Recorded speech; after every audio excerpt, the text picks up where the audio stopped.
Hi spooky friends, welcome back to Kelly Does Stuff. Today we are going to make some carnival signs. These two pieces I have here are by Max. This is Web of Terror, and then we've got the pumpkin, tilt, and hurl, of course.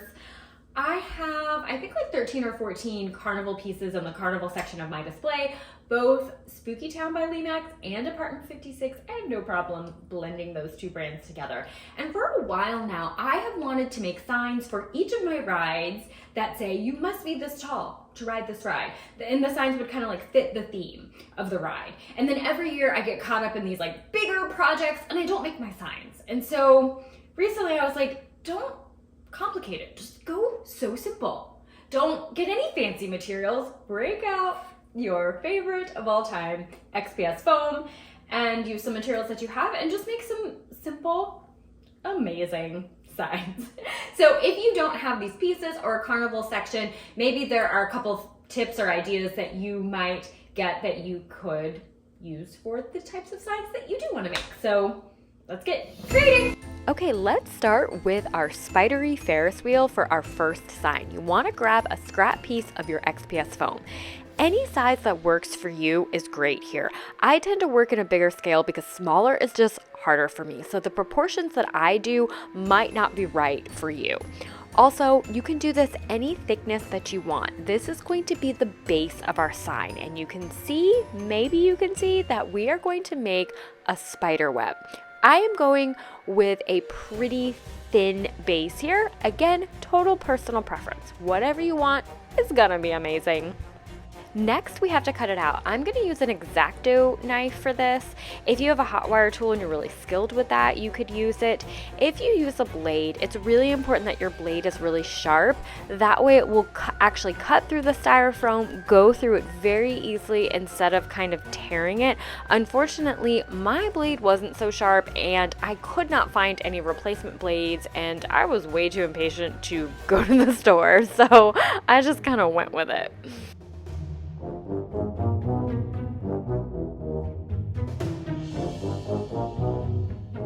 You can clean up any rough edges if you want to.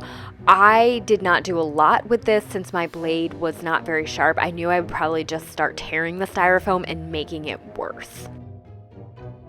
I'm gonna paint it black, and this is a satin finish because I just felt like a little bit of a sheen would be a nice fancy touch. Once our paint is dry, we want to draw in our spider web, and I'm going to use a Posca paint pen for this. This will give me more control than if I were trying to create these lines with a paintbrush. It is paint though, so it's not marker. Make sure that you don't touch it and then have it on your fingers and then touch another part of your web, or you will have white paint where you don't want it. And because of that, I'm going to do the whole spider web except for this area where my finger is holding it into place. I'll wait till that paint gets completely dry and then I'll finish that one little section.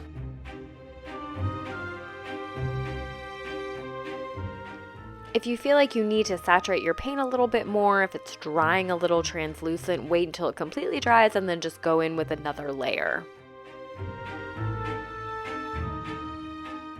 All right, well that's drying. Let's make the little measuring part of the sign that tells you how tall you have to be. I'm just gonna use a scrap piece of styrofoam. I just kind of picked a size that I liked. I don't measure things when I don't have to. If you've hung out with me before, you know how much I hate that. This purple is a little bit streaky, so I do 2 coats of paint, letting it dry between coats. I made a really simple sign, printed it on copy paper, and we're gonna Mod Podge it to our purple stand.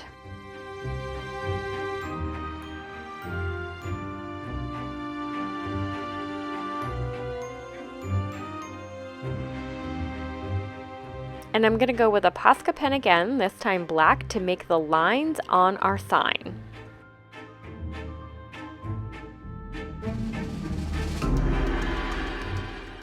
So it took me a good minute or two to decide how tall should you actually be. Like, is it supposed to be the highest hash mark? I didn't really know, and so I decided to just draw an arrow to the top hash mark. I didn't totally love the look, but I knew I wanted to add some spiders to this little accessory, so I thought maybe we could fix that, make it a little bit more interesting with a spider. Time to hot glue our 2 pieces together and add a few more spiders.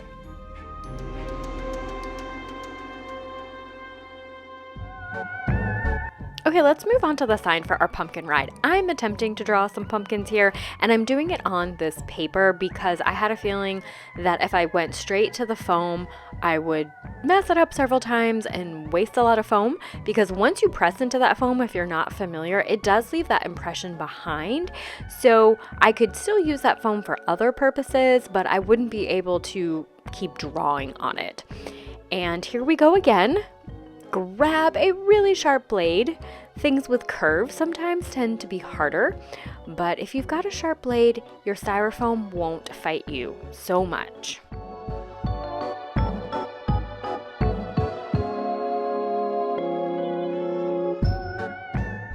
I'm going to use the same black paint to start with a base coat, and then when that completely dries, I'm going to go in with just a brown acrylic paint, and I'm letting some of the black show through.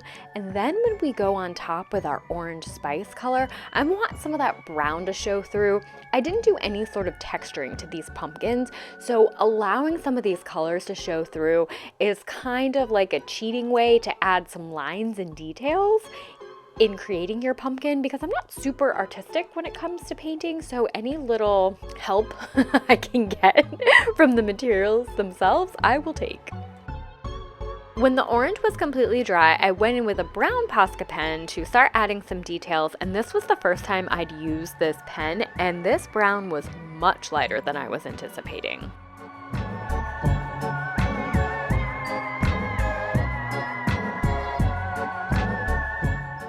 And since that brown was so light, I decided I need to go in with some other colors, so I added black, and I also grabbed a green Posca pen to try to bring a little bit more life to these pumpkins.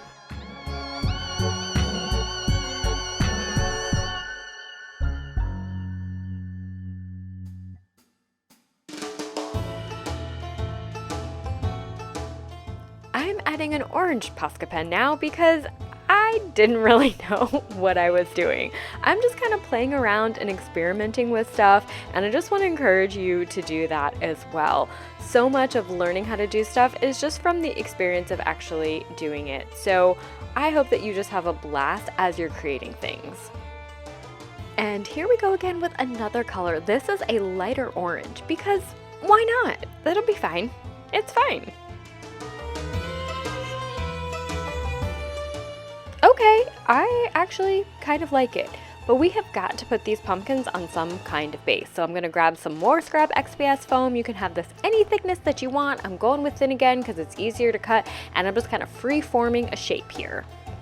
And again, I mentioned it, but I do work in a bigger scale, I think, just because it's harder for me to work small. So if you're looking at this, you're like, this is way too big, just adjust down to what works for you. I'm going to do a quick brown coat of paint. I'm going to put some type of ground cover on this. At this point, I wasn't sure what yet. The biggest part, though, was making sure that I had my sides covered in the brown paint. I was originally going to cover that base in your standard green moss, but I recently did a project where I used part of a sponge that I got at the dollar store to create some ground cover, and I thought that would be a really good look for this sign.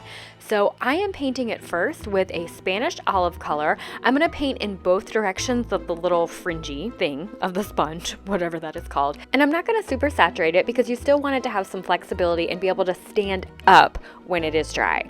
Then I'm going to add some yellow, some brown, some lighter green. You can really add any colors that you want to.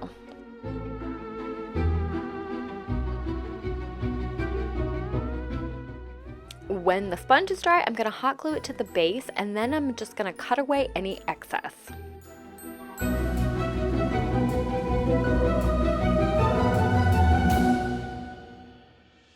Next, I'm going to make a couple stems for our pumpkins.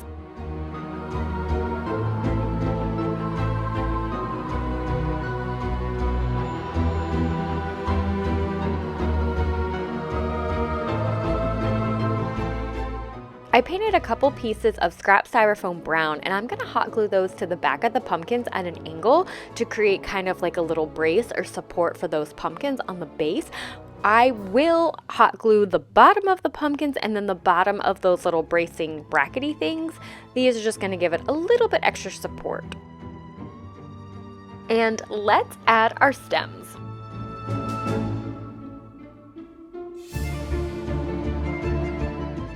Okay, time to make our sign. I'm going to attach this sign to a skewer. I'm going to paint the skewer brown, and then I'm going to put it into the styrofoam behind the pumpkin. The tallest pumpkin is going to tell people how tall they need to be to ride the ride. I do use an X-Acto knife to help make a little hole there. Typically you'd be able to stick that skewer right into the foam, but because we had that sponge piece there, it was a little bit hard to get through.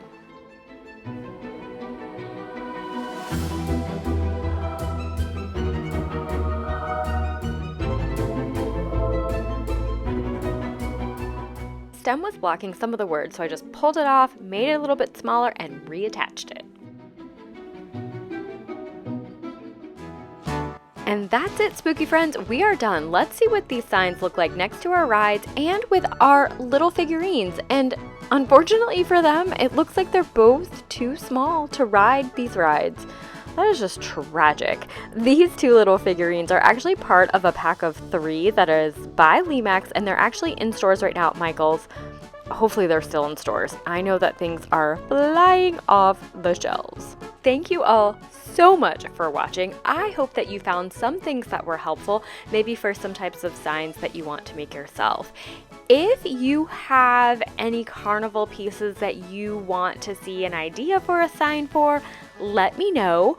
I'll try my best to think of something. Like I said, I have several pieces in this section of my display, and I've been trying to think of some good signs for each of them. So let me know what you'd like to see. I look forward to seeing you next time, and happy creating!